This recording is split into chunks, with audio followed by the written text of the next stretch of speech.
Hey, this is Vishnu Vairoju. I am a PGY2 Neurology, and because the night is not so busy, I wanted to talk about a few things that recently changed in our program. We have now switched to a night float instead of a 24-hour call, and things have been much better based on the feedback that we have been receiving from essentially all the residents. So this is how it usually works. The person that's on night, or the resident that's on night, comes in at about 5 p.m. or 7 p.m. depending on what time the day resident leaves, and from that time onwards the responsibility is on the night resident. Some responsibilities include taking care of the patients of both the general and the stroke team overnight, and our nurses usually reach out to us through the Cisco phone or Tiger text, and these might sometimes be things like pain control or things like blood pressure management. And overnight we receive consults from different members of the team as well, sometimes from the ED, sometimes from the inpatient teams, and it really is variable. Some of our residents have had consults up to 14 overnight, and sometimes it has only been 3 to 4. We always have an attending on call who are responsible for helping us figure out the plan and helping us guide further clinical decisions. A few things that make us PGY2s slightly anxious because we're still starting out could be stroke alerts or patients with status epilepticus. Thankfully, we had simulation labs to essentially get us used to this during our boot camp week. But since this is the very first time we're encountering patients like this and the stakes are high, we tend to get a little nervous. So overnight there is a lot of autonomy in what we tend to do, and of course all the patients that we see we staff them with an attending, but then it gives us a sense of independence in how we formulate our plans, and attendings are usually very appreciative of that. Thankfully, our senior members of the team do understand that this is the very first time we are on a night float by ourselves, and there might be so many things that we still are learning, and are usually always available by text or call, at least till the end of the night. This is the assigned call room for neurology, and as you can see, there is a lot of reference material, a lot of phone numbers that we might need overnight. For example, sometimes we need to call the overnight epileptologist to help us figure out if a patient is actively having seizures. And we also have our very own handbook, and it has important doses of medications that can be handy.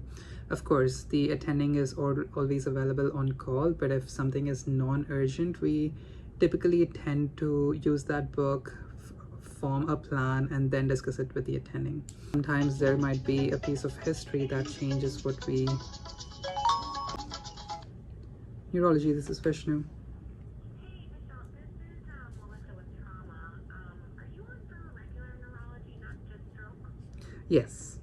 Okay, we have a patient, his name is Ian. He is in one of the programs, like the neuro and neurology combined programs. He's on 3 different anti-epileptic meds, and he just came in as a trauma transfer after having a seizure. Despite that, he has a lab on his forehead. He's on his gym pad, Mm-hmm. Tepra, and Senno. Okay. Mm-hmm. And so we were just putting it in the console for you guys. So is this more of a help with seizure management, or do you guys think the patient might need like cerebral placement and continuous EG? I'm not sure, but he's been having, like, he's part of this program that you guys have. Are you okay with, like... Yeah, it does sound like we might have to maybe adjust some medications for his seizures, and we might even need to place the cerebral on him. I'll come and see him. Okay. He's A3, could you place in the consult for me as well? Yep, I'll put that in right now. Thank you. All right, that was a relatively straightforward consult. I'm still starting out. I'm still very early in my PGY2 year, but there are a few things that I've realized that become very important. For neurology especially, history and physical examination are the most important parts of what we do, because a lot of times there might be a piece of history that changes the entire treatment plan. And in terms of physical exam, our seniors often tell us to trust but verify exam findings. Adaptability in presentation style becomes very important.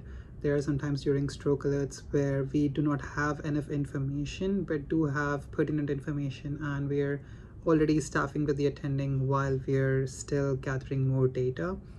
And in other times where we kind of have to evaluate an entire picture, we might take a lot more time to present a patient.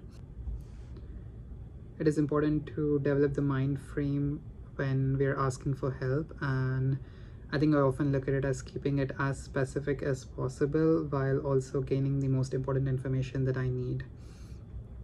The other thing I realized is efficiency. If I'm spending a few hours on each note that I see a consult for, I'm never going to get out of the hospital, and I'm never going to be able to enjoy whatever else is left for my day. On nights you're by yourself and you must have already developed a plan of how you want to do things or how you want to take care of yourself, and you should definitely stick to it and do it more often, because you don't have the opportunity to socialize as much as if you were to be on your day shift. I'm back in Philly now. It takes a little longer on the weekends to get sign out and get back home, because we round on a few patients to help out the incoming teams, and the sign out really depends on the number of patients you have and how complex the process is. I was actually able to sleep through a good chunk of the night, and this was relatively a very less intense night shift.